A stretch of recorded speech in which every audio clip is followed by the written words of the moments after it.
ತಾಲೂಕು ಕನ್ನಡ ಸಾಹಿತ್ಯ ಪರಿಷತ್ ವತಿಯಿಂದ ಹಮ್ಮಿಕೊಳ್ಳಲಾಗಿದ್ದ ಮನೆ ಅಂಗಳದಲ್ಲಿ ಮಾತುಕತೆ ಹಿರಿಯ ಸಾಹಿತಿಗಳಾದ ಲಿಂಗಾರೆಡ್ಡಿ ಸೇರಿ ಅವರ ಮನೆಯಲ್ಲಿ ಅವರ ಸಾಹಿತ್ಯ ಕುರಿತು ಆತ್ಮೀಯ ಸಂವಾದ ಅದ್ದೂರಿಯಾಗಿ ಜರುಗಿದೆ.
ಇವತ್ತಿನ ಸಾಹಿತಿಗಳು ತಮಗೆಲ್ಲರಿಗೂ ಗೊತ್ತಿರುವಂತೆ ಶ್ರೀ ಲಿಂಗಾರೆಡ್ಡಿ ಸೇರಿ ಸರ್ ಅವರು ಸೇಡಂ ಅಲ್ಲದೆ ಇಡೀ ಕರ್ನಾಟಕದಲ್ಲಿ ತಮ್ಮದೇ ಆದ ಒಂದು ಛಾಪನ್ನು ಮೂಡಿಸಿರುವಂತಹ ಲಿಂಗಾರೆಡ್ಡಿ ಸೇರಿ ಸರ್ ಅವರ ಈ ಒಂದು ಮನೆಯಲ್ಲಿ ಇವತ್ತಿನ ಒಂದು ಸುಂದರ ಕಾರ್ಯಕ್ರಮದಲ್ಲಿ ತಾವೆಲ್ಲರೂ ಉಪಸ್ಥಿತರಿರುವುದಕ್ಕಾಗಿ ಆರಂಭದಲ್ಲಿ ತಮಗೆಲ್ಲರೂ ಕೂಡ ನಾನು ವಂದನೆಗಳನ್ನು ಸಲ್ಲಿಸುತ್ತೇನೆ.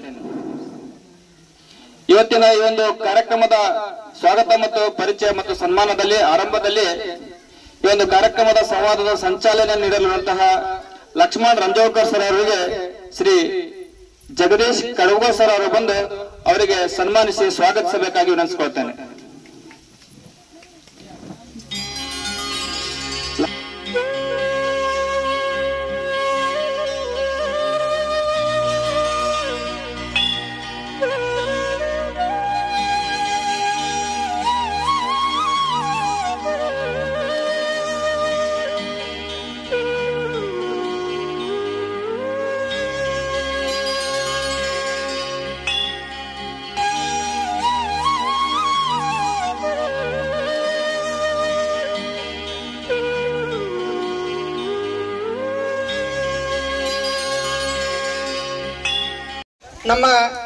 ನಮ್ಮ ಒಂದು ಗ್ರಾಮ ರಂಜೋಳದ ಪಕ್ಕದಲ್ಲಿರ್ತಕ್ಕಂಥ ಜಾಕನಪಲ್ಲಿ ನೆಲದಿಂದ ಕಡಕೋಳ, ಕೂಡ್ಲಿಗಿ, ಸುಣಕಲಬಿದರಿ, ರಾಣೆಬೆನ್ನೂರು ಹೀಗೆ ಕನ್ನಡ ನಾಡಿನಾದ್ಯಂತ ಓಡಾಟ ಮಾಡಿ ಸಾಹಿತ್ಯವನ್ನ ಕಟ್ಟುತ್ತಾ ವೃತ್ತಿ ಜೀವನದ ಜೊತೆಗೆ ಪ್ರವೃತ್ತಿ ಜೀವನವನ್ನ ಸಾಗಿಸುತ್ತಾ, ಪ್ರವೃತ್ತಿ ಜೀವನ ಅಂದ್ರೆ ಸಾಹಿತ್ಯದ ಕೆಲಸವನ್ನ ಮಾಡುತ್ತಾ ಅನೇಕ ಕಾರ್ಯಗಳನ್ನು ಮಾಡಿರ್ತಕ್ಕಂಥ ಶ್ರೀಯುತ ಲಿಂಗಾರೆಡ್ಡಿ ಸೇರಿ ಸರ್ ಅವರು ತುಂಬಾ ಶ್ಲಾಘನೀಯವಾದಂತ ಕಾರ್ಯವನ್ನ ಮಾಡಿದ್ದಾರೆ.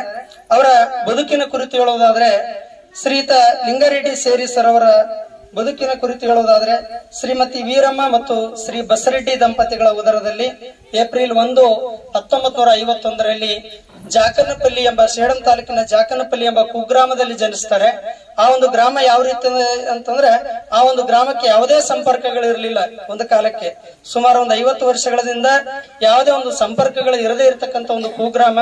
ಅಂತ ಒಂದು ಕುಗ್ರಾಮದಲ್ಲಿ ಜನಿಸಿರ್ತಕ್ಕಂತ ಲಿಂಗಾರೆಡ್ಡಿ ಸೇರಿ ಸರ್ ಅವರು ಅಲ್ಲಿಯೇ ಪ್ರಾಥಮಿಕ ಶಿಕ್ಷಣವನ್ನ ಜಾಕನಪಲ್ಲಿ ಮತ್ತು ಮದನ ಗ್ರಾಮಗಳಲ್ಲಿ ಪಡೆದುಕೊಂಡು ಮುಂದೆ ಕೋಲ್ಕುಂದ ಪ್ರೌಢಶಾಲೆಯಲ್ಲಿ ಪ್ರೌಢ ಶಿಕ್ಷಣವನ್ನು ಮುಗಿಸಿಕೊಂಡು ತದನಂತರ ಕಲಬುರಗಿಯ ಶರಣಬಸವೇಶ್ವರ ಮಹಾವಿದ್ಯಾಲಯದಲ್ಲಿ PU ಶಿಕ್ಷಣವನ್ನ ಮುಗಿಸಿ ಅದಾದ ಮೇಲೆ BA ಮತ್ತು MA ಪದವಿಯನ್ನ ಧಾರವಾಡದ ಕರ್ನಾಟಕ ವಿಶ್ವವಿದ್ಯಾಲಯದಲ್ಲಿ ಮುಗಿಸಿಕೊಂಡು ತದನಂತರ ಒಂದು ತೆಲುಗು ಸಾಹಿತ್ಯದಲ್ಲೂ ಕೂಡ ಡಿಪ್ಲೊಮಾ ಪದವಿಯನ್ನು ಅವರು ಮೈಸೂರು ಭಾಷಾ ಸಂಸ್ಥಾನದಿಂದಲೂ ಕೂಡ ಪಡೆದಿದ್ದಾರೆ.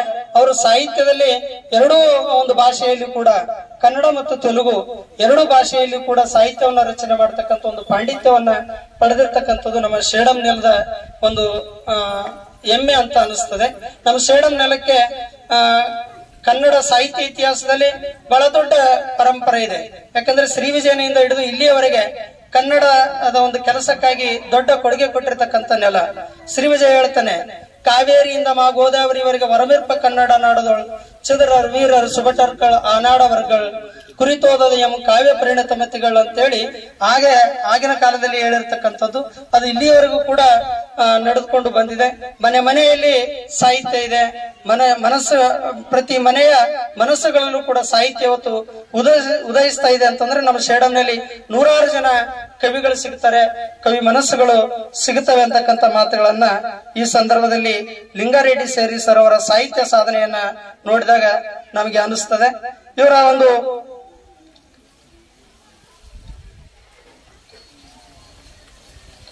ಮೂರರಲ್ಲಿ ಮುಗಿಸಿಕೊಂಡು ತದನಂತರ ಇವರು ಪತ್ರಿಕಾ ರಂಗಕ್ಕೆ ಪ್ರವೇಶವನ್ನು ಪಡಿತಾರೆ. ಯಾದಗಿರಿಯಲ್ಲಿ ಪತ್ರಿಕಾ ಸೇವೆಯನ್ನ ಪ್ರಾರಂಭಿಸಿ 1974ರಲ್ಲಿ ಶ್ರೀಮತಿ ರತ್ನಮ್ಮ ಅವರೊಡನೆ ವೈವಾಹಿಕ ಜೀವನಕ್ಕೆ ಕಾಲಿಡುತ್ತಾರೆ. ಸತಿಪತಿಗಳು ಒಂದಾದ ಭಕ್ತಿ ಹಿತವಪ್ಪದು ಶಿವಂಗೆ ಎನ್ನುವಂತೆ ಶಿವಶರಣರು ಮೆಚ್ಚುವಂತೆ ಜೀವನವನ್ನ ಸಾಗಿಸಿರುವ ಸೇರಿ ಸರೋವರ ದಂಪತಿಗಳು ಅನ್ನುವಂತ ಒಂದು ಹೆಮ್ಮೆಯ ಮಾತನ್ನ ನಾವು ಹೇಳಬಹುದಾಗಿದೆ. ಇವರಿಗೆ 4 ಜನ ಗಂಡು ಮಕ್ಕಳಿದ್ದಾರೆ. ಅವರು ಕೂಡ ಸರ್ ಅವರ ಒಂದು ಸಾಹಿತ್ಯ ಸೇವೆಗೆ ಸಾಕಷ್ಟು ಕೊಡುಗೆಯನ್ನು ನೀಡುತ್ತಾ ಇದ್ದಾರೆ. ಎಲ್ಲಾ 4 ಮಕ್ಕಳಿಗೂ ಕೂಡ ಸೇರಿ ಸರ್ ಅವರು ಶಾರಿಯಷ್ಟು ಕೂಡ ಕಡಿಮೆ ಇಲ್ಲದಂತೆ ಶಿಕ್ಷಣವನ್ನು ಕೊಡಿಸ್ತಕ್ಕಂಥ ಕೆಲಸವನ್ನ ಅವರು ಮಾಡಿದ್ದಾರೆ ಅನ್ನುವಂತ ಮಾತನ್ನ ಈ ಸಂದರ್ಭದಲ್ಲಿ ಹೇಳಬಹುದು. ಅವರು ಕೂಡ ತಂದೆಯ ಘನತೆಗೆ ತಕ್ಕಂತೆ ಉತ್ತಮ ಬದುಕನ್ನು ಕಟ್ಟಿಕೊಂಡು ತಂದೆ ತಾಯಿಗಳ ಸದಾಶಯದಂತೆ ಜೀವನ ಸಾಗಿಸುತ್ತಿದ್ದಾರೆ. ಅವರುಗಳಲ್ಲಿ ಶ್ರೀ ವೀರಾರೆಡ್ಡಿ ಸರ್ ಅವರು ಪ್ರಾಂಶುಪಾಲರಾಗಿ ಚಿತ್ತಾಪುರನ NES ಕಾಲೇಜಿನಲ್ಲಿ ಸೇವೆಯನ್ನು ಸಲ್ಲಿಸ್ತಾ ಇದ್ದಾರೆ. ತದನಂತರ ಸಾಹೇಬ್ ರೆಡ್ಡಿ ಅವರು ಮೆಡಿಕಲ್ ಅನ್ನು ನಡೆಸಿಕೊಂಡು ಹೋಗ್ತಾ ಇದ್ದಾರೆ. ಶ್ರೀಶೈಲ ರೆಡ್ಡಿ ಸರ್ ಅವರು ಕಂಪ್ಯೂಟರ್ ಆಪರೇಟರ್ ಆಗಿ ಜಾಕನ್ಪಲ್ಲಿಯ ಪಂಚಾಯತ್ನಲ್ಲಿ ಕಾರ್ಯವನ್ನು ನಿರ್ವಹಿಸ್ತಾ ಇದ್ದಾರೆ. ಕೊನೆಯದಾಗಿ ಸದಾನಂದ ರೆಡ್ಡಿ ಸೇರಿ ಸರ್ ಅವರು ವೈದ್ಯ ವೃತ್ತಿಯಲ್ಲಿ ತಮ್ಮದೇ ಆಗಿರ್ತಕ್ಕಂಥ ಒಂದು ರೆಡ್ಡಿ ಕ್ಲಿನಿಕ್ ಅನ್ನ ಪ್ರಾರಂಭಿಸಿ ವೈದ್ಯ ವೃತ್ತಿಯಲ್ಲಿ ಸೇವೆಯನ್ನ ಸಲ್ಲಿಸ್ತಾ ಇದ್ದಾರೆ. ಹೀಗೆ ಒಂದು ಕೌಟುಂಬಿಕ ಹಿನ್ನೆಲೆಯನ್ನ ನೋಡಿದರೆ ಅವ್ರ ಮನೆಗೆ ನಾವು ಪ್ರತಿ ಸಂದರ್ಭದಲ್ಲಿ ಬಂದಾಗಲೂ ಕೂಡ ಅವರ ಮನೆಯಲ್ಲಿ ಯಾರು ಕೂಡ ಬೇಸರಿಸಿಕೊಳ್ಳೋದಿಲ್ಲ. ಅವ್ರ ಮನೆಯಲ್ಲಿ ಅವರ ಸೊಸೆಯಂದಿರು ಅವ್ರ ಶ್ರೀಮತಿಯವರು ಕೂಡ ಯಾರೇ ಸಾಹಿತಿಗಳು ಬಂದ್ರು ಕೂಡ ಅವರಿಗೆ ಅಷ್ಟೇ ಆದರಾತಿಥ್ಯ ಮತ್ತು ಗೌರವವನ್ನ ಕೊಟ್ಟು ಅವರಿಗೆ ಅತಿಥಿ ಸತ್ಕಾರವನ್ನ ಮಾಡತಕ್ಕಂಥ ಒಂದು ದೊಡ್ಡ ಗುಣ ಅವರ ಒಂದು ಕುಟುಂಬದಲ್ಲಿದೆ ಅನ್ನುವಂತ ಒಂದು ವಿಚಾರವನ್ನ ನಾನು ಇಲ್ಲಿ ಹೇಳಕ್ಕೆ ಬಯಸ್ತೀನಿ. ಅವ್ರ ಮನೆಗೆ ಯಾವಾಗ್ಲೂ ಬಂದ್ರು ಕೂಡ ಅವ್ರ ಮೊಮ್ಮಕ್ಕಳು ಇಲ್ಲಿ ಮನೆ ಅಂಗಳದಲ್ಲಿ ಓಡಾಡ್ತಿರ್ತಾರೆ. ತಾತ ನಿಮ್ ಫ್ರೆಂಡ್ ಬಂದ್ರು ಅಂತ ಹೇಳ್ತಾರೆ. ಅವ್ರಿಗೂ ನಮಗೂ ಒಂದು 30-40 ವರ್ಷದ ಅಂತರ ಅದ. ಆದ್ರೂ ಕೂಡ ಅವರ ಗೆಳೆತನವನ್ನ ನಾವು ಸಾಹಿತ್ಯ ಲೋಕದಲ್ಲಿ ಪಡೆದಿರತಕ್ಕಂಥದ್ದು. ಅವರು ಇಲ್ಲಿವರೆಗೂ ಸುಮಾರು 20ಕ್ಕೂ ಹೆಚ್ಚು ಕೃತಿಗಳನ್ನ ರಚಿಸಿದ್ದಾರೆ. ಆ ಒಂದು ಕೃತಿಗಳ ಬಗ್ಗೆ ಹೇಳೋದಾದ್ರೆ ಮೊದಲನೆಯದು ನಿತ್ಯಾನಂದ ತತ್ವ ಪದಗಳು ಅಂತ. ಈ ಒಂದು ಕೃತಿ ಸಂಪಾದನೆ ಮಾಡಿರ್ತಕ್ಕಂಥದ್ದು 1983ರಲ್ಲಿ 1983. ಈ ನಿತ್ಯಾನಂದ ತತ್ವ ಪದಗಳ ಒಂದು ವಿಶೇಷತೆ ಏನಂದ್ರೆ ಅದು ನಮ್ಮ ರಂಜೋಳ ಗ್ರಾಮದ ಒಬ್ಬ ಅಜ್ಜರದವ್ರಿ, ಅದು ನಿಂಬೋಜಿ ತಿಪ್ಪಣ್ಣ ಅಂತೇಳಿ. ಅವರು ಎಷ್ಟರ ಮಟ್ಟಿಗೆ ಶಾಲೆ ಓದಿದ್ರೋ ಗೊತ್ತಿಲ್ಲ. ಆ ನಿಂಬೋಜಿ ತಿಪ್ಪಣ್ಣನವರು ಸಾಕಷ್ಟು ಸಾವಿರಾರು ತತ್ವಪದಗಳನ್ನ ಬರೆದಿರ್ತಕ್ಕಂಥದ್ದು. ಆ ರಂಜೋಳ ಗ್ರಾಮಕ್ಕೆ ಭೇಟಿ ಕೊಟ್ಟು ಸರ್ ಅವರು ಆಗಲೇ ಆ ಒಂದು ಸಂಪಾದನೆ ಮಾಡಿ ಬಿಡುಗಡೆ ಮಾಡಿರ್ತಕ್ಕಂಥ ಒಂದು ಕಾರ್ಯವನ್ನ ಮಾಡಿದ್ದಾರೆ. ಆ ಒಂದು ನಿತ್ಯಾನಂದ ತತ್ವಪದಗಳು ಒಂದು ತತ್ವಪದಗಳಲ್ಲಿ ಒಂದನ್ನು ಉಲ್ಲೇಖಿಸೋದಾದ್ರೆ, ಕಲ್ಯಾಣದಣ್ಣ ಬಸವಣ್ಣ ತೆರೆದು ನೋಡು ನೀ ಕಣ್ಣ, ನೀ ಬಾರದಿದ್ದರೆ ಜಗ ಹಾಳಾಗುವುದಣ್ಣ ಬಸವಣ್ಣ ಅನ್ನುವಂತ ಮಾತನ್ನ ನಿಂಬೋಜಿ ತಿಪ್ಪಣ್ಣನವರು ಉಲ್ಲೇಖ ಮಾಡಿರ್ತಕ್ಕಂಥದ್ದು ತತ್ವಪದಗಳಲ್ಲಿ. ಸೊ ಅವಾಗ ಅವ್ರಿಗೆ ಯಾವ ಸಂಪರ್ಕ ಇದ್ವೋ ಗೊತ್ತಿಲ್ಲ. ಈಗೆಲ್ಲ ಪತ್ರಿಕೆಗಳಿದಾವೆ, ನಮ್ಮೆಲ್ಲ ಮೊಬೈಲ್ಗಳಿದಾವೆ, ದೂರದರ್ಶನ ಮಾಧ್ಯಮ ಇದೆ, ಈ ಎಲ್ಲವುಗಳಿಂದ ನಾವು ತಿಳ್ಕೊಳ್ತೀವಿ. ಆದ್ರೆ ಆ ಒಂದು ಹಳ್ಳಿಯಲ್ಲಿ ಸರ್ ತಮ್ಮ ಬಾಲ್ಯ ಜೀವನ ಮತ್ತು ನೀವು ಬೆಳೆದು ಬಂದಂತ ಪರಿಸರ, ತಮ್ಮ ಕೌಟುಂಬಿಕ ಹಿನ್ನೆಲೆ ಕುರಿತು ಏನ್ ಹೇಳ್ತೀರಿ ಸರ್?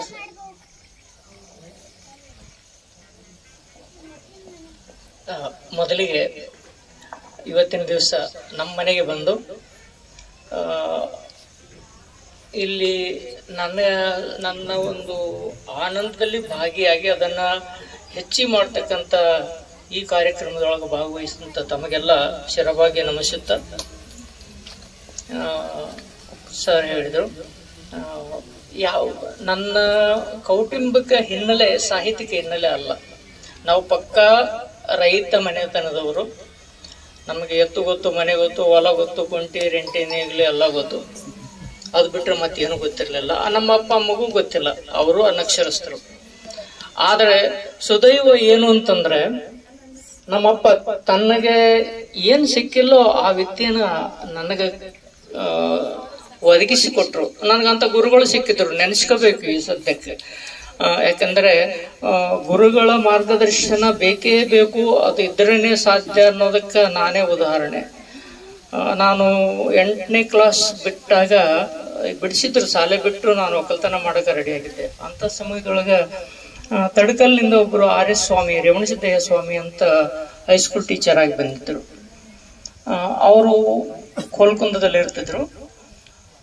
ಜಾಕ್ನಳ್ಳಿಗೆ ನಮ್ಮ ಮನೆಗೆ ಬಂದು ನಮ್ಮ ತಂದೆಗೆ ಒಪ್ಪಿಸಿ, ಇಲ್ಲ ಇವನ್ನ ಶಾಲೆಗೆ ಕಳಿಸು, ನಾವೆಲ್ಲ ಇರ್ತೀವಿ ಹಿಂದ ಅಂತ ಹೇಳಿ ಅಲ್ಲಿ ಕೋಲ್ಕುಂದಲ್ಲಿ ನಮ್ಮ ಅಕ್ಕನ ಮನೆ ಇತ್ತು, ನಮ್ಮ ದೊಡ್ಡಪ್ಪನ ಮನೆ, ನಮ್ಮ ತಂದೆದು ಸ್ವಂತ ಊರು ಕೋಲ್ಕುಂದಾನೆ. ಅಲ್ಲಿ ಇದ್ದು ರೇವಣಸಿದ್ದಯ್ಯ ಸ್ವಾಮಿಗಳ ರೂಮಿನೊಳಗ ಅವ್ರೊಬ್ಬರೇ ಇರ್ತಿದ್ರು. ಆ ರೂಮಿನೊಳಗ ಅವ್ರ ಸೇವೆ ಮಾಡಿಕಂತ ವಿದ್ಯಾಭ್ಯಾಸ ಮಾಡ್ಲಿಕ್ಕೆ ಪ್ರಾರಂಭ ಮಾಡಿದೆ. ಆ ಗುರುಗಳ ಆಶೀರ್ವಾದದಿಂದ, ಎಲ್ಲಾ ಗುರುಗಳ ಆಶೀರ್ವಾದದಿಂದ ನನಗ ಅಲ್ಪ ಸ್ವಲ್ಪ ವಿದ್ಯೆ ಸಿಕ್ಕಿತು. ಎಷ್ಟು ಖುಷಿ ಅಂತಂದ್ರೆ ಮೊದಲನೇ ಪ್ರಯತ್ನದೊಳಗ ನಾವ್ ಯಾರು ನಿರಾಶೆ ಆಗಲಿಲ್ಲ. ಹೇಳ್ಬೇಕು ಅಂದ್ರೆ ನಮ್ದು ಮೊದಲನೇ ಬ್ಯಾಚ್. ನನಗೆ ಅವಾಗ ಸಾಹಿತ್ಯದ ಬಗ್ಗೆ ಏನೂ ಗೊತ್ತಿರಲಿಲ್ಲ. ಸುಮ್ಮನೆ ಶಾಲೆಗೆ ಹೋಗ್ಬೇಕು, ಕಲಿಬೇಕು, ಎರಡೇ ಗೊತ್ತು. ಹಿಂಗಾಗಿ ನಾನು ಮುಂದೆ ಏನಾಗ್ತೀನಿ ಅನ್ನೋದು ಗೊತ್ತಿಲ್ಲದೆ ಸುಮ್ಮನೆ ಓದ್ಕಂತ ಹೋದ ಮನುಷ್ಯ. ಎಲ್ಲ ದೈವದ ಆಶೀರ್ವಾದ, ಎಲ್ಲ ಸಮಾಜದ ಆಶೀರ್ವಾದ. ಆ ಮೂಲಕ ನಾನು ಈಗ ಸರ್ ತಮಗೆ ಕಾವ್ಯಲೋಕ ಏಕೆ ಕರೆಯಿತು, ಸಾಹಿತ್ಯ ಲೋಕಕ್ಕೆ ಬರಲು ಕಾರಣ ಮತ್ತು ಪ್ರೇರಣೆ ಯಾವುದು ತಮಗೆ ಅಂತ? ಇದು ನನಗೂ ಗೊತ್ತಿಲ್ಲ. ಯಾಕಂದ್ರೆ ನಾನು ನೀನು ಓದಪ್ಪ ಬರೀ ಅಂತ ಹಿಂಗೆ ಹೇಳಿದವರು ಯಾರೂ ಇಲ್ಲ. ಗುಲ್ಬರ್ಗಕ್ಕೆ ಬಂದ ಮೇಲೆ ನಾನು SB ಕಾಲೇಜಿನಲ್ಲಿ ಓದ್ತಿದ್ದೆ. ಬಹುಶಃ ನನ್ನ ನೆನಪುಗಳಲ್ಲಿ ಬರ್ಕೊಂಡಿದ್ದೇನೆ. ಅಲ್ಲಿ SB ಕಾಲೇಜಿನಲ್ಲಿ ಓದುವ ಹವ್ಯಾಸ ಬಂತು. ಕಾರಣ ಏನಂದ್ರೆ ಬಹುಶಃ ಬಡತನ ಇದ್ರೆ ಇಂಥವು ಹವ್ಯಾಸಗಳು ಬರ್ತಾವೆ ಅನ್ನೋಂಥ. ಕೆಡುವ ಹವ್ಯಾಸಗಳು ಬರ್ತಾವೆ, ಒಳ್ಳೆ ಹವ್ಯಾಸಗಳು ಬರ್ತಾವೆ. ನನ್ನ ಬಡತನ ನನಗೆ ಒಳ್ಳೆ ದಾರಿ ತೋರಿಸಿತು ಅಂತ ಅನಿಸ್ತ. ಅಲ್ಲಿ ಓದ್ತಿದ್ದೆ, ನನಗೆ ಫ್ರೆಂಡ್ಸ್ ಯಾರು ಇರಲಿಲ್ಲ. ನನ್ನ ಕಾಲೇಜು ಜೀವನ ಮುಗಿಯುವವರೆಗೂ ಸೇಡಂ ತಾಲೂಕಿನ ಯಾವ ಗೆಳೆಯರು ಇರಲಿಲ್ಲ. ಒಬ್ಬನೇ ಆಳಂದ ತಾಲೂಕಿನವ್ರು ಇದ್ರೆ ಎಲ್ಲರೂ. ಮತ್ತು ಅವರೆಲ್ಲರೂ ದೊಡ್ಡ ಮನುಷ್ಯರಿದ್ದಾರೆ ಈಗ ಸದ್ಯಕ್ಕೆ. ನನ್ನ ಕ್ಲಾಸ್ಮೇಟ್ಸ್ ಆಯ್ತು, ನನ್ನ ಫ್ರೆಂಡ್ಸ್ ಆಯ್ತು. ಅಲ್ಲಿ ಏನು ಮಾಡ್ತಿದ್ವಿ ಅಂತಂದ್ರೆ ಮುಂಜಾನೆ ಮನೆಗೆ ಊಟ ಗೀಟ ಮಾಡ್ಕೊಂಡು, ಖಾನಾವಳಿ ಊಟ ಮಾಡ್ಕೊಂಡು ಲೈಬ್ರರಿಗೆ ಹೋಗ್ತಿದ್ವಿ. ರಾತ್ರಿ 7:30 8 ತನಕ ಲೈಬ್ರರಿಗೆ ಹೋಗ್ತಿದ್ದೆ. ಆ ಓದುವಾಗ ನಾನು ಓದಿದ್ದು ಸಾಹಿತ್ಯ ಬರಿಬೇಕು ಅಂತನೋ ಅಲ್ಲ, ಪರೀಕ್ಷೆ ಬರಿಬೇಕು ಅಂತನಲ್ಲ, ನನಗೆ ಸಮಯನ ವ್ಯರ್ಥ ಕಳಿಬಾರ್ದು ಅಂತ ಅನ್ನೋದು ಒಂದೇ ಮನಸ್ಸಿನೊಳಗಿದ್ದದ್ದು. ಆ ಓದುವ ಸಂದರ್ಭದೊಳಗ ಬೇಂದ್ರೆಯವರು, ಕುವೆಂಪು ಅವರು ನನಗೆ ಗಾಢವಾಗಿ ಪ್ರಭಾವ ಬೀರಿದರು. ಒಂದೊಂದು ಸಲ ನನ್ನ ಸಾಹಿತ್ಯದ ಹುಚ್ಚಿಗೆ ಅವರೇ ಕಾರಣ ಏನೋ ಅಂತ ಅನಿಸ್ತದೆ. ಹೀಗಾಗಿ ಮುಂದೆ ಅಲ್ಲಿ ನನ್ನ ಗುರುಗಳು ಚಲೋ ಸಿಕ್ಕರು. MG ಬಿರಾದ್ ಅವರು, ಆಮೇಲೆ ಮಲ್ಲಾಪುರ್ ಸರ್, ಬಾಣಲ್ ಸರ್. ಸಣ್ಣ ಶಾಲೆ ಅಂದ್ರೆ ದೊಡ್ಡ ಕಾಲೇಜು. ಕನ್ನಡ ಮೇಜರ್ಗೆ 8 ಜನ 6 ಜನ ಇರ್ತಿದ್ವಿ. ಅದ್ರೊಳಗೆ 4 ಜನ ಎಲ್ಲ ಜಾಬ್ ಹೋಲ್ಡರ್ಸ್ ಕೆಲಸ ಮಾಡ್ಕೊಂಡ್ ಬರ್ತಿದ್ರು. ನಾವು ಒಂದು 3-4 ಜನ ಮಾತ್ರ ರೆಗ್ಯುಲರ್ ಓದ್ತಿದ್ವಿ. ಸುದೈವ ಏನಂತಂದ್ರೆ ಅವ್ರು ಕಾಲೇಜ್ ತಪ್ಪಿಸ್ಕೊಂಡ ದಿವಸ ಪಾಠ ಏನ್ ಮಾಡಿದ್ರು ಅಂತ ನಾವು ಅವ್ರಿಗೆ ಹೇಳ್ಬೇಕಾಗ್ತಿತ್ತು. ಅದ್ರ ಸಲುವಾಗಿ ಆದ್ರೂ ಪಾಠ ಇಂಟ್ರೆಸ್ಟ್ ಇಂದ ಕೇಳ್ತಿದ್ವಿ. ಕೇಳಿ ಓದೋದು ಮಾಡೋದು ಮಾಡ್ತಿದ್ವಿ. ಅವರೆಲ್ಲರೂ ಸರ್, ನಮ್ಮ ಈ ಒಂದು ಕಲಬುರಗಿ ನೆಲದ ಭಾಷೆಯನ್ನ ಸಾಹಿತ್ಯ ಗ್ರಂಥದಲ್ಲಿ ಬಳಸಿರ್ತಕ್ಕಂಥದ್ದು. ಏನ್ ಮಾಡ್ತಾರೆ, ಸಾಹಿತ್ಯ ಕಾವ್ಯ ಅಂತಂದ್ರೆ ಗ್ರಾಂಥಿಕ ಭಾಷೆ ಬಳಸ್ತಕ್ಕಂಥದ್ದು. ಆ ಬೆಂಗಳೂರು ಮೈಸೂರು ಭಾಗದ ಭಾಷೆಯನ್ನ ಬಳಸ್ತಕ್ಕಂಥ ಕೆಲಸವನ್ನ ಬಹಳ ಜನ ಮಾಡ್ತಿರ್ತಾರೆ. ಆದ್ರೆ ಈ ನೆಲದ ಒಂದು ಭಾಷೆಯನ್ನ, ಇಲ್ಲಿಯ ಭಾಷೆಯ ಸೊಗಡನ್ನ ಬಳಸಿರ್ತಕ್ಕಂಥದ್ದು ನಾವು ಗೀತಾ ನಾಗಭೂಷಣ್ ಅವರ ಒಂದು ಕಾದಂಬರಿಯಲ್ಲಿ ಓದಿದ್ದೀವಿ. ತದನಂತರ ಇನ್ನು ಬಹಳಷ್ಟು ಜನ ಬಳಸಿರ್ಬೋದು. ಆದ್ರೆ ಸೇರಿ ಸರ್ ಅವರ ಒಂದು ಪುಸ್ತಕಗಳಲ್ಲಿ ಈ ಒಂದು ಸೇಡಂ ನೆಲದ ಕೆಲವೊಂದು ಭಾಷೆಯನ್ನ, ನುಡಿಗಳನ್ನ ಬಳಸಿರ್ತಕ್ಕಂಥದ್ದು ಬಹಳ ವಿಶೇಷ. ಅದು ಬೇಸೂರಿನ ಹಾಡುಗಳು ಅನ್ನುವಂತ ಅವರ ಒಂದು ಕವನ ಸಂಕಲನದಲ್ಲಿ ಓದವನ್ನು ಕರಿ ಅನ್ನುವಂತ ಒಂದು ಪದ್ಯ ಬರೆದಿದ್ದಾರೆ. ಅದರ ಒಂದು 4 ಸಾಲುಗಳನ್ನ ನಾನು ಹಾಡ್ತೀನಿ. ಮುಂಗಾರು ಮಳೆ ಬಿದ್ದು ಇಂಗಿದಗೆ ಬಯಲಾಗ, ಮುಂಗಾರು ಮಳೆ ಬಿದ್ದು ಇಂಗೇದಗ ಬಯಲಾಗ ಸಿಂಗರಾಗ್ಯಾದ ಸಿರಿಬು. ಭಾಗಿಯಾಗಿರ್ತಕ್ಕಂಥ ಅನೇಕ ನಮ್ಮ ಸಾಹಿತಿಗಳು, ಕವಿಗಳು, ಸಾಹಿತ್ಯಾಸಕ್ತರು ಇಲ್ಲಿ ಬಂದಿದ್ದೀರಿ. ಈಗ ಸರ್ ಅವರ ಒಂದು ಬರಹದ ಕುರಿತು ಮತ್ತು ಬದುಕಿನ ಕುರಿತು ಯಾರಾದರೂ ಪ್ರಶ್ನೆಗಳನ್ನು ಕೇಳೋದಿದ್ರೆ, ಬದುಕು ಮತ್ತು ಬರಹ, ಸಾಮಾನ್ಯ ಸಾಹಿತ್ಯದ ಕುರಿತು ಕೂಡ ಏನಾದರೂ ಸಂದೇಹಗಳಿದ್ರೆ ಅವುಗಳನ್ನು ಕೂಡ ಕೇಳಬಹುದು. ಒಂದು ಸಮಯದಲ್ಲಿ ಕಾದಂಬರಿಗಳು, ಕತೆ ಕಾದಂಬರಿಗಳು ಅಂದ್ರೆ ಎಲ್ಲರೂ ಕೂಡ ಮನೆಯಲ್ಲಿ ಮುಚ್ಕೊಂಡು ಓದ್ತಾ ಇದ್ರು. ಮತ್ತೆ ಹೇಗೆ ಸಿನಿಮಾ, ಮೊಬೈಲ್ ಹೆಂಗ್ ನೋಡ್ತಾ ಇದ್ರು ಹಂಗ ಓದ್ತಾ ಇದ್ರು. ಇತ್ತೀಚೆಗೆ ಕಡಿಮೆ ಆಗಿದೆ. ಹಾಗಾಗಿ ಸಾಹಿತ್ಯಕ್ಕೆ ಭವಿಷ್ಯ ಇದೆನಾ? ಇಷ್ಟ ಪ್ರಶ್ನೆ ಸರ್. ಸಾಹಿತ್ಯಕ್ಕೆ ಭವಿಷ್ಯ ಇದೆ ಅನ್ನೋದು ನನ್ನ 100% ಸತ್ಯ. ಆದರೆ ಅದು ಬದಲಾಗ್ತಾ ಇರ್ತದೆ, ನಾವು ಬದಲಾಗ್ತಾ ಇರ್ತೇವೆ ಅಷ್ಟೇ. ಸಾಹಿತ್ಯ ಬದಲಾವಣೆ ಹೊಂದುತ್ತಾ ಬರ್ತದ. ಆ ಕಾಲಕ್ಕೆ ತಕ್ಕಂತ ಸಾಹಿತ್ಯನ ನಾವು ಓದ್ತೀವಿ. ನಾವು ಪಂಪನ ಕಾಲದ ಸಾಹಿತ್ಯ ಈಗ ಬರೆಯೋರು ಬಹಳ ಕಡಿಮೆ. ಅಥವಾ ಕಾದಂಬರಿ ಕ್ಷೇತ್ರ, ನಾಟಕ ಕ್ಷೇತ್ರ, ಏಕಾಂಕಗಳು, ಇವೆಲ್ಲ ಏನು ಹೊಸ ಹೊಸ ಪ್ರಯೋಗಗಳು ಬಂದವಲ್ಲ, ಅವೆಲ್ಲ ಹಿಂದೆ ಇರಲಿಲ್ಲ. ಈ ಕಾಲಧರ್ಮಕ್ಕೆ ತಕ್ಕಂತೆ ಬಂದವ, ಮುಂದೂ ಬರ್ತಾವ. ಸಾಹಿತ್ಯ ಯಾವಾಗಲೂ ಇರ್ತದೆ ಸರ್. ಅದೇನು ಅದರ ಬಗ್ಗೆ ಏನಿಲ್ಲ. ಹಾಡಿದೆನು ಅಂದು ನಾನು, ಇಂದು ನಾ ಹಾಡಿದರು ಅಂದಿನಂತೆ ಕುಳಿತು ಕೇಳುವೆರೆ ಸಾಕೆನಗೆ ಅದುವೇ ಬಹುಮಾನ. ಇಂದು ನಾ ಹಾಡಿದರು ಅಂದಿನಂತೆ ಕುಳಿತು ಕೇಳುವೆರೆ ಸಾಕೆನಗೆ ಅದುವೇ ಬಹುಮಾನ. ಹಾರು ಹಕ್ಕಿಗೆ ಬೇಕೆ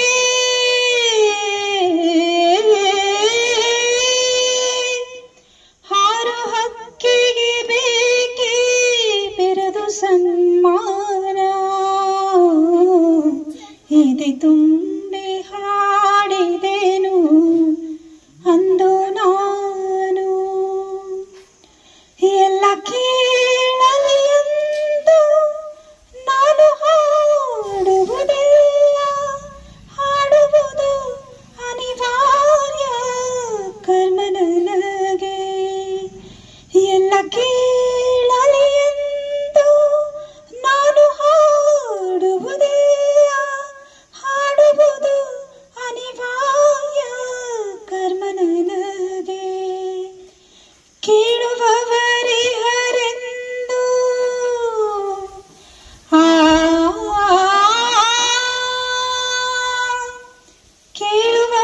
ಕೇಳುವವರಿಹರೆಂದು ನಾ ಬಲ್ಲೆಯವರೆಂದು. ಈಗ ನಾವೆಲ್ಲ ನವ ಕವಿಗಳು ಏನು ಹೊಸಬ್ರೆಲ್ಲ ಇದೀವಲ್ಲ, ಬಹುಶಃ ಹಿರಿಯರ್ನ ಹಿಡ್ಕೊಂಡು ಸಣ್ಣ ನೀವು ನಮಗೆಲ್ಲ ಹೊಸಬ್ರಿ, ಬಟ್ ಸೇಡಂ ಭಾಗಕ್ಕೆಲ್ಲ ಹಳೆಬ್ರೆ.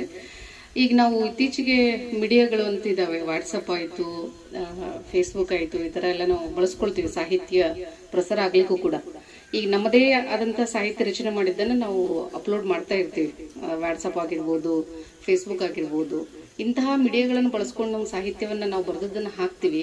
ಅದು ಯಾರಿಗೂ ತೋರಿಸಿರಂಗಿಲ್ಲ, ನಾವು ಬರ್ದಿರ್ತೀವಿ, ತೃಪ್ತಿಗೋಸ್ಕರ ಎಲ್ಲರೂ ಓದ್ಲಿ ಅಂತ ಹಾಕಿರ್ತೀವಿ. ಬಹುಶಃ ಅದೆಷ್ಟರ ಮಟ್ಟಿಗೆ ಸರಿ? ಇದನ್ನ ನೀವು ನವ ಕವಿಗಳಿಗೆ, ಹೊಸಬರಿಗೆ ಅದರ ಅಲ್ಲ, ಕೆಲವು ಸಂದರ್ಭಗಳಲ್ಲಿ ಕೃತಿ ಚೌರ್ಯನೂ ಆಗುವಂತ ಸಾಧ್ಯತೆಗಳು ಇರ್ತಾವ. ಅಂತಹ ಸಂದರ್ಭಗಳಲ್ಲಿ ಇದು ನೀವು ಹಿರಿಯರಾಗ್ಬಿಟ್ಟು ನಮಗೇನು ಕೊಡುವಂತಹ ಒಂದು ಸಂದೇಶ? ಮಾಧ್ಯಮಗಳು, ಇವತ್ತು ತಂತ್ರಜ್ಞಾನಗಳು ನಮಗೆ ಎಷ್ಟು ಅನುಕೂಲಗಳನ್ನ ಮಾಡಿಕೊಟ್ಟವೋ ಅಷ್ಟೇ ಅಪಾಯಗಳು ಅದಾವ ಅಂತ ನಾವು ಮೊದಲು ಮನವರಿಕೆ ಮಾಡಿಕೊಳ್ಳಬೇಕು. ಯಾಕಂದರೆ ವಾಟ್ಸಪ್ನಲ್ಲಾಗಲಿ ಫೇಸ್ಬುಕ್ನಲ್ಲಿ ಬಿಟ್ಟ ತಕ್ಷಣ ಅಂತಲ್ಲ, ನನವೇ ಎಷ್ಟೋ ಪದ್ಯಗಳನ್ನ, ಎಷ್ಟೋ ಬರಹಗಳನ್ನ ಕಾಪಿ ಮಾಡಿ ನನಗೆ ಕಳಿಸಿದವರು ಅದಾರ. ಅದ್ರ ಬಗ್ಗೆ ಏನಿಲ್ಲ, ಭಾಳ ಜನರಿಗೆ ಈ ಅನುಭವ ಇದ್ದಿರ್ಬೋದು ಅಂತ ಅನಿಸ್ತದೆ. ಏನು ಮಾಡೋಕ್ಕಾಗಲ್ಲ, ಇದು ಕಾಪಿರೈಟ್ ಏನಿಲ್ಲ ಅದಕ್ಕೆ. ಹೀಗಾಗಿ ಬರೆಯುವಾಗ ನಾವೇ ಸ್ವಲ್ಪ ಜಾಗೃತ ಆಗಿರಬೇಕು.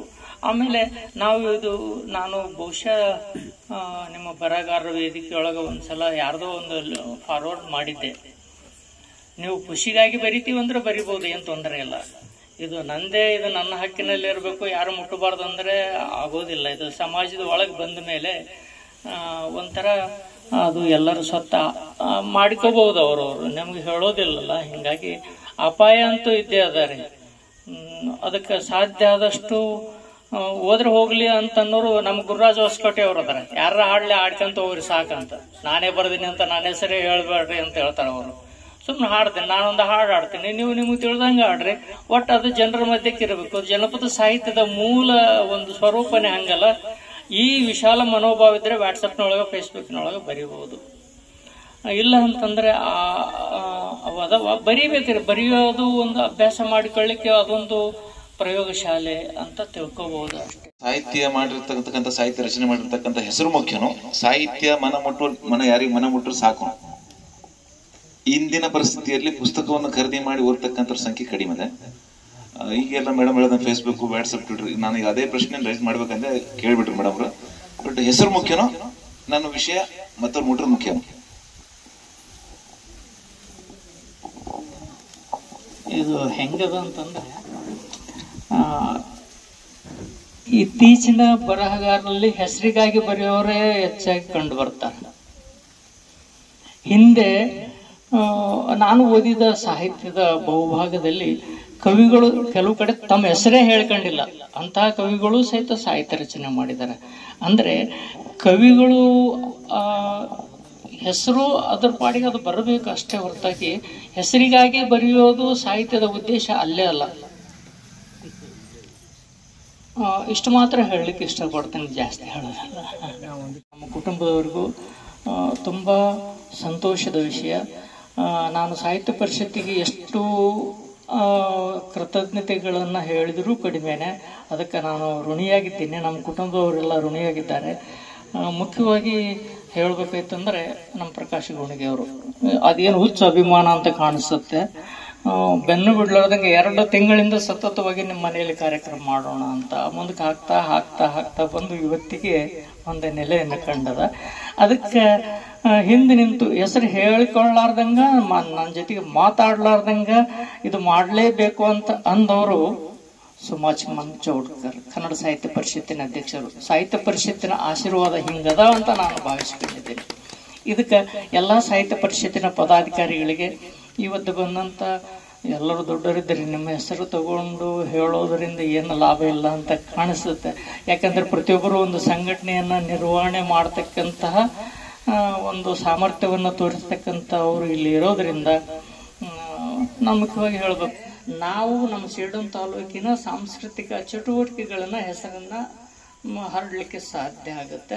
ಮತ್ತು ಒಂದು ಸಂಸ್ಕಾರ ಅನ್ನೋದು ಇಲ್ಲಿ ಇದೆಯಲ್ಲ, ಆ ಸಂಸ್ಕಾರಕ್ಕೆ ಮೂಲ ಕಾರಣ ಯಾರೋ ಅವರಿಗೆ ನಾನು ತಲೆಬಾಗಿ ನಮಸ್ಕಾರ ಮಾಡ್ತೇನೆ, ಹೆಸರು ಹೇಳೋದಿಲ್ಲ. ಈ ರೀತಿಯಾಗಿ ಇವತ್ತಿನ ದಿವಸ ಇಲ್ಲಿ ಬಂದರೆ ನಮ್ಮ ನನಗೆ ತೃಪ್ತಿ ಆಗುವಂಗ. ಯಾಕೆಂತಂದ್ರೆ ಇಲ್ಲಿ ಅನೇಕ ಜನ ಸಾಹಿತ್ಯ ಸಮ್ಮೇಳನದ ಅಧ್ಯಕ್ಷರು ಬಂದಿದ್ದರು, ಬೇರೆ ಬೇರೆ ಸಂಘಟನೆಗಳ ಬೇರೆ ಬೇರೆ ಪ್ರಶಸ್ತಿಗಳನ್ನು ಪಡ್ಕೊಂಡವರು. ನಮ್ಮ ಪ್ರಭಾಕರ್ ಜೋಶಿ ಅಂತವರು ಕರ್ನಾಟಕ ತುಂಬ ಓಡಾಡ್ತಾರೆ, ನಮಗೆ ಶಕ್ತಿ ಆಗೋದಿಲ್ಲ. ಯಾಕೆಂತಂದರೆ ನಾನೊಂದು ಖಾಸಗಿ ಸಂಸ್ಥೆಯಲ್ಲಿ ಕೆಲಸ ಮಾಡಿದವು. ನಾನು PhD ಮಾಡ್ತೀನಿ ಅಂದ್ರೆ ಅದು ಯಾಕೆ ಬೇಕು ಅಂತ ಪ್ರಶ್ನೆ ಮಾಡಿದಂಥ ಸಂಸ್ಥೆ ಅದು. ನನ್ನ ಮಾಸ್ತರ್ಕಿಗೆ ಅದು ಬೇಕಾ ಅಂತ ಉತ್ತರ ಕೊಡಲಿಲ್ಲ, ನಾನು ಮಾಡೋದು ಬಿಟ್ಬಿಟ್ಟೆ. ಹಿಂಗೆ ಸಂಸ್ಥೆಯಲ್ಲಿ ನೌಕರಿ ಮಾಡೋದು, ಅದ್ರ ಜೊತೆಗೆ ಇವೆಲ್ಲ ಹೆಣಗಾಡೋದು ಅಂತಂದ್ರೆ ಭಾಳ ಕಷ್ಟ. ಆದರೂ ಸಹಿತ ನನ್ನ ಸಂಸ್ಥೆಯನ್ನು ನಾನು ಇವತ್ತು ನೆನೆಸ್ಕೊಳ್ತೇನೆ. ಯಾಕಂದ್ರೆ ನಾನು ಅನ್ನ ಕೊಟ್ಟ ಸಂಸ್ಥೆ ಅದು, ತರಳಬಾಳು ಜಗದ್ಗುರು ವಿದ್ಯಾಸಂಸ್ಥೆ ಅಂತೇಳಿ. ನಾನು ಬಂಡಾಯದಲ್ಲಿದ್ದರೂ ಅವರು ಸಪೋರ್ಟ್ ಮಾಡಿದರು. ನಾನು ಕನ್ನಡ ಸಾಹಿತ್ಯ ಪರಿಷತ್ತಿನ ಅಧ್ಯಕ್ಷ ಆಗಿದ್ದರೂ ಸಪೋರ್ಟ್ ಮಾಡಿದರು. ನನ್ನ ಅವಧಿ ಮುಗಿಯುವವರೆಗೆ ಅವರು ನಾನು ಅಲ್ಲಿಂದ ಡಿಸ್ಟರ್ಬ್ ಮಾಡಲಿಲ್ಲ.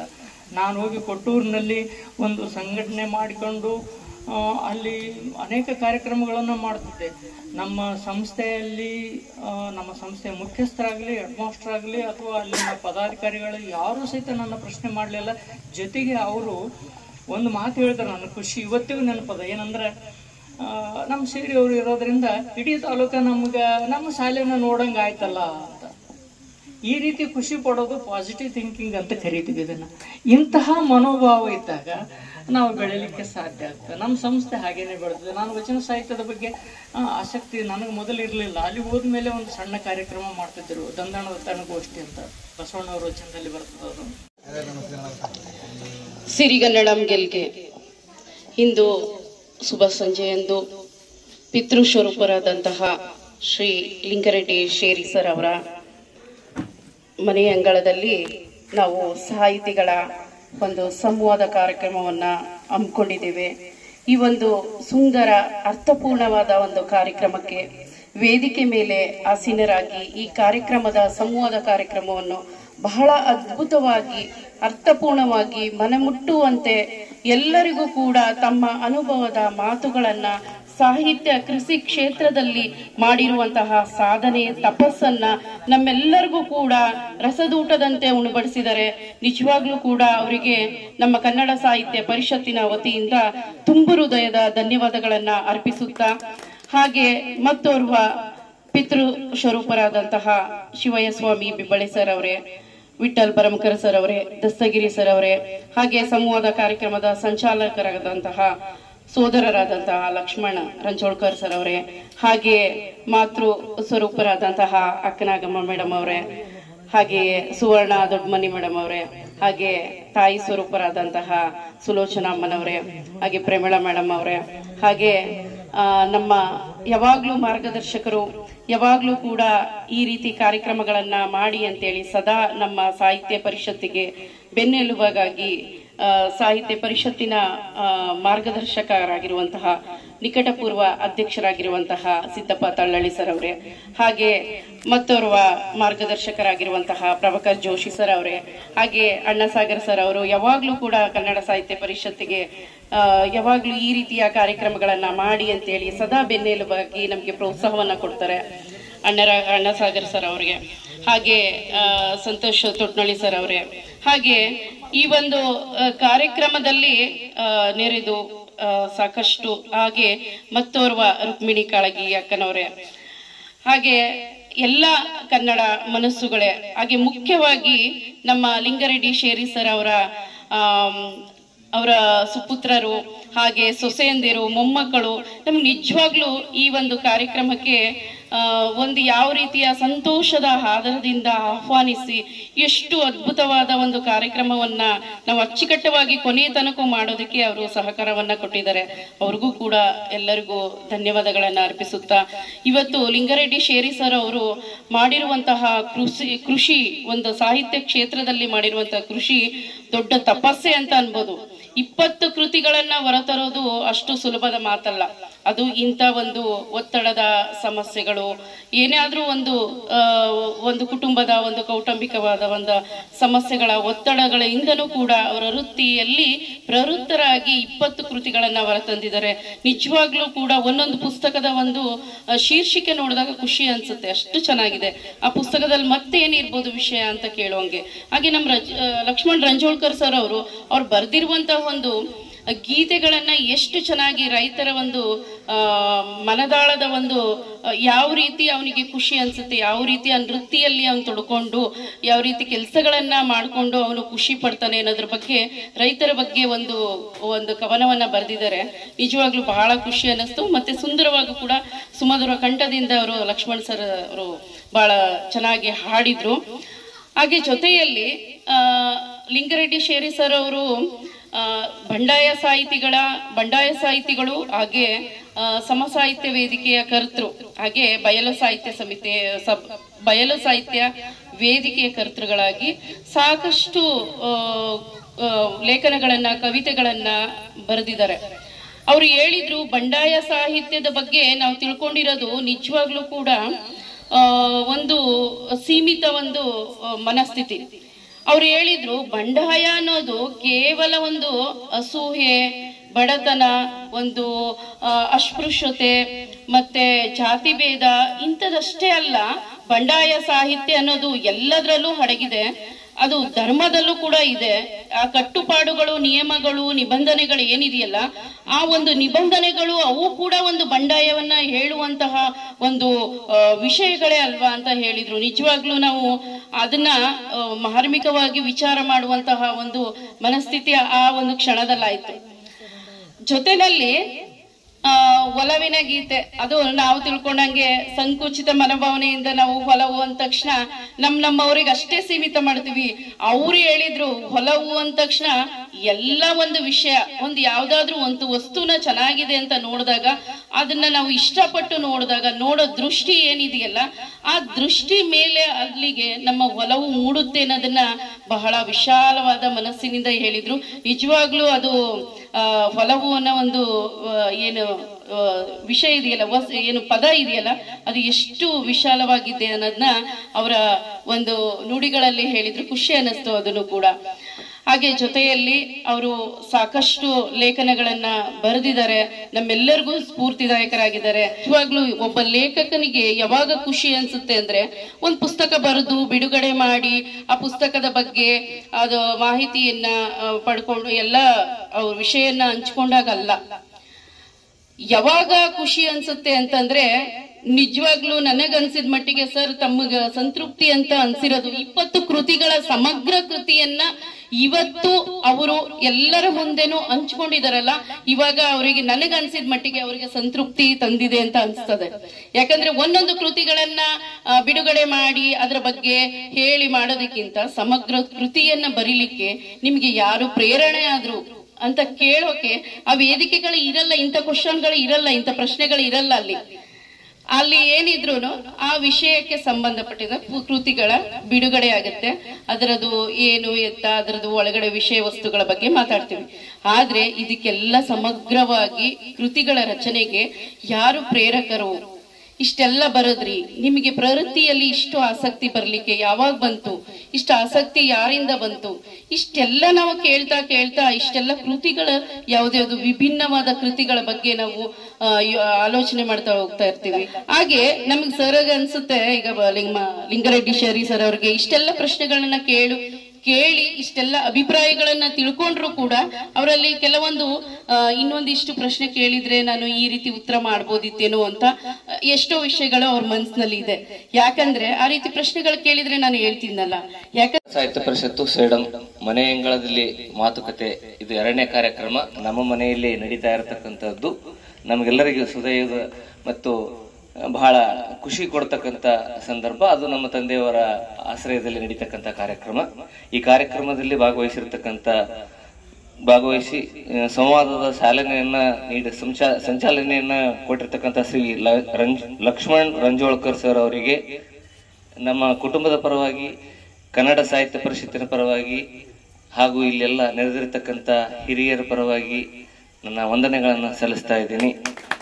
ಅದೇ ರೀತಿ ಸಂವಾದದ ಕಾರ್ಯಕ್ರಮದಲ್ಲಿ ಭಾಗವಹಿಸಿರ್ತಕ್ಕಂಥ ಶ್ರೀ ಶಿವಯ್ಯ ಸ್ವಾಮಿ ವಿಬ್ಬಳ್ಳಿ ಸರ್ ಅವರು, ಶ್ರೀ ವಿಠಲ್ ಭರಮ್ಕರ್ ಸರ್ ಅವರು, ಶ್ರೀ ದಸ್ತಗಿರಿ ದಿಡ್ಗುಂದ ಸರ್ ಅವರು, ಬಸವರಾಜ್ ಬಾಳೆ ಸರ್ ಅವರು, ಅದೇ ರೀತಿ ಶ್ರೀ ಸಂತೋಷ್ ರಾಠೋಡ್, ಶ್ರೀಮತಿ ಸುವರ್ಣ ದೊಡ್ಮನಿ, ಶ್ರೀಮತಿ ಅಕ್ಕನಾಗಮ್ಮ ಸಾಡ್ಕಿ, ಶ್ರೀ ದೇವರಾಜ್ ಕೋರಿ, ಈ ಎಲ್ಲ ಹಿರಿಯರಿಗೂ ನಮ್ಮ ಕುಟುಂಬದ ಪರವಾಗಿ ಮತ್ತು ಕನ್ನಡ ಸಾಹಿತ್ಯ ಪರವಾಗಿ ಮತ್ತೆ ನೆರೆದಿರತಕ್ಕಂಥ ಎಲ್ಲರ ಪರವಾಗಿ ನಾನು ವಂದನೆಗಳನ್ನು ಸಲ್ಲಿಸ್ತಾ ಇದ್ದೀನಿ. ಅದೇ ರೀತಿ ಈ ಸಂವಾದದ ಕಾರ್ಯಕ್ರಮದ ಅಧ್ಯಕ್ಷತೆಯನ್ನು ವಹಿಸಿರ್ತಕ್ಕಂಥ ಶ್ರೀಮತಿ ಸುಮಾ ಲಕ್ಷ್ಮೀ ನಾರಾಯಣ ಚಿಮ್ಮನಚೋಡ್ಕರ್, ಅಧ್ಯಕ್ಷರು ಕನ್ನಡ ಸಾಹಿತ್ಯ ಪರಿಷತ್, ಇವರಿಗೆ ನಮ್ಮ ಕುಟುಂಬದ ಪರವಾಗಿ ಮತ್ತೆ ಕನ್ನಡ ಸಾಹಿತ್ಯ ಪರಿಷತ್ತಿನ ಪರವಾಗಿ ಮತ್ತೆ ಇಲ್ಲಿ ನೆರೆದಿರತಕ್ಕಂಥ ಎಲ್ಲರ ಪರವಾಗಿ ವಂದನೆಗಳನ್ನು ಸಲ್ಲಿಸ್ತಾ ಇದ್ದೀನಿ. ಈ ಕಾರ್ಯಕ್ರಮದಲ್ಲಿ ಗೌರವ ಉಪಸ್ಥಿತಿಯನ್ನ ಈ ಕಾರ್ಯಕ್ರಮವನ್ನ ನಿರ್ವಹಣೆ ಮಾಡಿರ್ತಕ್ಕಂಥ ನಮ್ಮ ತಂದೆಯವರಿಗೆ, ಲಿಂಗಾರೆಡ್ಡಿ ಶೇರಿ ಅವರು, ನಮ್ಮ ತಂದೆಯವರು. ಇದ್ರ ಜೊತೆಗೆ ನಾನು ಸ್ವಲ್ಪ ಸಣ್ಣದಾಗಿ ಮಾತಾಡಿ 2 ಮುಗಿಸ್ತಿದ್ದೀನಿ ವಂದನೆಗಳನ್ನ. ಯಾಕಂತಂದ್ರೆ ನಾವ್ಯಾರು ಸಾಹಿತ್ಯದ ಒಳಗಡೆ ಇಲ್ಲ, ನಾವು ಸಾಹಿತ್ಯದಿಂದ ಹೊರಗಡೆ ಇರತಕ್ಕಂಥವ್ರು. ನಾನು ಫಸ್ಟ್ ಟೈಮ್ ನಾನು ಈ ನಮ್ಮ ತಂದೆಯವ್ರ ಜೊತೆಗೆ ವೇದಿಕೆ ಹಂಚ್ಕೊಂಡಿರ್ತಕ್ಕಂಥದ್ದು. ಇದುವರೆಗೆ ನಾನು ಕಾಲೇಜಿನೊಳಗಡೆ ವೇದಿಕೆ ಹಂಚ್ಕೊಂತಿದ್ದೆ, ಮಾತಾಡ್ತಿದ್ದಿಲ್ಲ, ಕಡಿಮೆ ಮಾತಾಡ್ತೀವಿ. ನಾನು ಅಲ್ಲಿನೂ ಬರವಣಿಗೆ ಇಲ್ಲ ಮತ್ತೆ ಭಾಷಣ ಇಲ್ಲ, ಎರಡೂ ಇಲ್ಲ. ನಾವು ಬೇರೆ ಡಿಫ್ರೆಂಟ್ ವೇದಾಗಿರ್ತಕ್ಕಂಥ 4 ಜನ ಮಕ್ಕಳು, ತಂದೆಗೆ ತಕ್ಕ ಮಕ್ಕಳು ಇಲ್ಲೋ ಗೊತ್ತಿಲ್ಲ. ಯಾಕಂತಂದ್ರೆ ಅವ್ರ ಲೆವೆಲ್ಗೆ ನಾವು ಬೆಳೀಲಿಕ್ಕೆ ಆಗ್ಲಿಲ್ಲ.